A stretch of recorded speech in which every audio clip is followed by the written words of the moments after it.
Duke Nukem is the definition of straight video game epicness. You have a guy who talks like a 1980s frat dude on steroids and completely obliterates aliens, an epic soundtrack that makes you want to start a fight club, and dark humor that's ooh so edgy in the early 90s. It's the perfect setup for a not so serious and super entertaining video game, and that's why it did so well. Duke Nukem 3D, the third release in the series, sold over 3.5 million copies and was loved by a lot of people. It even won a Spotlight Award at the Game Developers' Choice Awards in 1997. There's literally nothing to dislike about this game. I mean, the last boss fight involves Duke Nukem killing a giant alien on a football field with a bunch of cheerleaders around, and then punting its eyeball through the field goal and saying, "Game over." It's honestly beautiful, and even thinking about it makes me want to chug some creatine and slam my head through a car windshield. It's truly inspiring. But because of the success, it comes as no surprise that after this game, the developers wanted to make another. Plus, I mean, they promised it and told us to look for a Duke Nukem 3D sequel soon. How soon, you may ask? I don't know, probably like 2 years, maybe 3 to 4 if things go bad. Maybe long enough that an entire generation of people grew up without even knowing what Duke Nukem is. Maybe long enough that smartphones and Facebook are invented in that period of time. I don't know. Actually, it would end up taking 15 years, which is absolutely insane on game development terms. For comparison, Half-Life 2 took 5 years, and that was one of the most ambitious games of the early 2000s. There's a bit more to it than that, but it's honestly a pretty unique and interesting story, and it's one that we're going to go into detail about in today's video, why Duke Nukem Forever failed. So to start out, what is Duke Nukem? The original title came out in 1991 and was developed by a company known as Apogee Software. It was a fairly simple game, and it followed a character known as Duke Nukem as he fought through robots in the futuristic year of 1997. It was a side-scrolling 2D platformer released on DOS, and it would go on to set the standard for other run-and-gun 2D games. But more importantly, it would set the stage for Duke Nukem himself, one of the most iconic video game characters of the late 90s and arguably of all time. The first game didn't sell very well, but it was pretty well liked by the people who did play it. According to Scott Miller, the founder of Apogee Software, this game sold about 60 to 70,000 copies. For a comparison, the original Doom game in 1993 sold into the millions. But it was a start, and it would be the foundation for what would later become an extremely successful series. Now let's talk about Apogee for a little bit. It was an operation founded by a guy named Scott Miller, who would later merge with someone known as George Broussard. Miller was originally a game reviewer for the Dallas Morning News in Texas, but would go on to pursue his passion of creating games instead. He made a few quirky small titles in the mid to late 80s that really didn't do much, like the critically acclaimed Puzzle Fun Pack with a K, not to be confused with Adventure Fun Pack with a K. He would come into the spotlight in 1987 with Kingdom of Cross and continue to grow and improve alongside Broussard to make better and better games. Eventually, this led to the creation of Duke Nukem. After making Duke Nukem and seeing that a small amount of people actually enjoyed it, the company would go on to develop Duke Nukem 2 in 1993. This game was pretty similar to the first one and gave off a very similar vibe, but I assume it sold better than the first. I can't seem to find any numbers anywhere online, but I mean they kept going, so it must have been making some sort of progress. And while yes, it was a good game, it still felt like it was missing something. The next release in the series was the title that would make Duke Nukem what it is today, Duke Nukem 3D. If you can guess by the name of the game, this one, wait for it, was in 3D. And it had the thing that the other games were missing so much, John St. John. While he may just sound like a man with an awesome name, which he is, he's also a man with an awesome voice. Duke Nukem 3D was the first title in the series to have the iconic Duke Nukem voice. That wasn't a very good Duke Nukem impression, but hey, I tried. The voice is without a doubt what makes Duke Nukem who he is, and without it, I don't think the game would have been the same. I mean, just listen to this beautiful voice. That's the second time those alien bastards shot up my ride. It's time to abort your whole friggin' species. While yes, the game being 3D was also a big factor, the voice is the best thing that ever happened to the Duke Nukem series. But everything about this game was outstanding. The satirical humor, the non-linear levels, the destructible environments, the multiplayer? You're telling me that I could beat boop beat my way into cooperative gameplay? What is this, the future?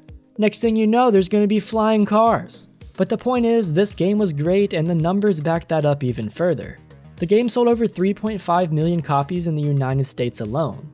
and upon its completion, players were faced with the screen that I mentioned earlier, promising a Duke Nukem 3D successor quite soon.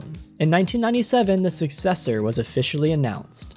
There was no deadline given, but Broussard suggested that it would be out within a year by Christmas of 1998. That was not the case. The developers started using a game engine known as the Build Engine, but this is right around the time when the gaming industry started to explode and lots of changes were happening. So this build engine became quickly outdated and it was not going to work for Apogee, now known as 3D Realms. So they bought the rights to use id Software's new Quake 2 engine and paid upwards of $500,000 to do so. Now the company was pretty big and successful at this point, so $500,000 is something that they could easily afford simply by allocating some of the profits from Duke Nukem 3D's success. Even with these changes, stuff seemed to be on track and the first footage of the new game came out in E3 1998, meaning that they were nearing release. But things changed again and the developers announced in June of 1998 that they were now going to be switching to the newly released Unreal Engine and had to rework a lot of the stuff they already completed. But they reassured the public that the project would barely be affected. From the outside, everything looked like it was going well, but from the inside, that wasn't really the case. Broussard was constantly telling the development team that he wanted new features to be added and things to be reworked over and over again. Duke Nukem was his creation, so it made sense that after this long, he wanted it to be right. But doing this was really hurting the chances of a smooth release and was getting to be pretty expensive. In E3 of 2001, another trailer came out showing the updated game using the new engine. This trailer was epic and fans were finally getting excited for what would come in the near future.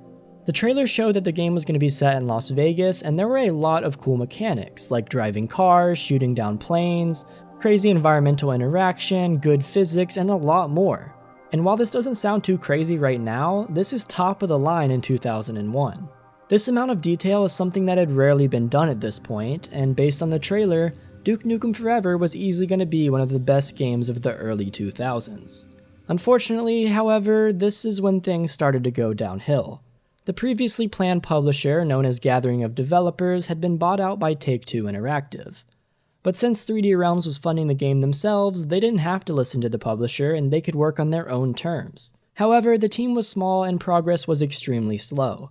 With Take-Two Interactive doing all of the marketing, they were getting irritated with 3D Realms for not hurrying up the production and getting the game out as promised. Of course, they didn't like this, so they began to pressure 3D Realms and it turned into a pretty heated situation. They ended up announcing that Duke Nukem Forever, after 9 years of development, would come out in early 2005. Then, in January of 2006, he said they were basically done. And in August 2006, when people started leaving the team because of the fact that they'd been working on a singular game for 10 years without much progress being made, Broussard then said that the game was over 2 years away from completion. Now, delaying a game is fine, but delaying a game for this long is not economically viable and puts a lot of strain and stress on other people involved. Apparently, all of the delays were also hurting Miller and Broussard's relationship as well. So after this, Broussard got serious and posted some ads online to hire more developers, and he actually tried to finish the game. In late 2007, a new trailer was released for the first time in years.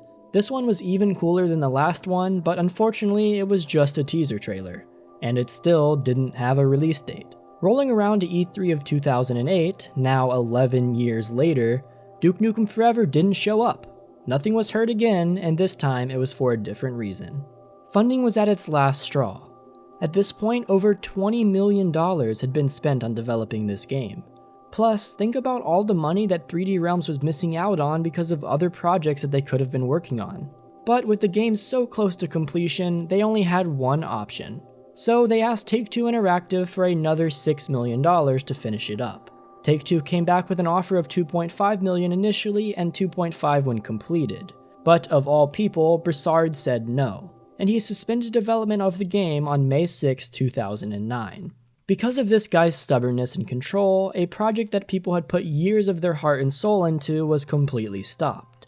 And all of the people who stuck through the annoying and hard times were now laid off, and it got worse. Lawsuits came in from Take-Two Interactive claiming that they paid for the rights to publish this game, and now that it isn't being worked on, 3D Realms was in breach of their contract. The case would end up being dismissed, but it would create even more tension between 3D Realms and Take-Two. Moving forwards, a team of 9 of the 3D Realms employees that were laid off continued development on Duke Nukem Forever from their newly formed company, Triptych Games. Eventually, they ended up reaching out to Gearbox Studios, founded by an ex-employee of the company, to receive help in polishing and completing the game. Because of their history and because of the CEO of Gearbox's close connection with the Duke Nukem series, he decided to take on the task and help develop what was remaining on Duke Nukem Forever.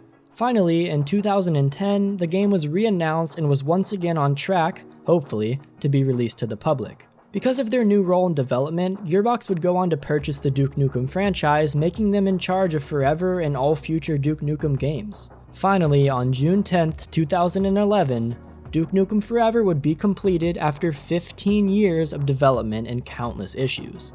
It would release on PC, PS3, and Xbox 360, and longtime fans of the series were finally able to play the game that they waited over a decade to check out.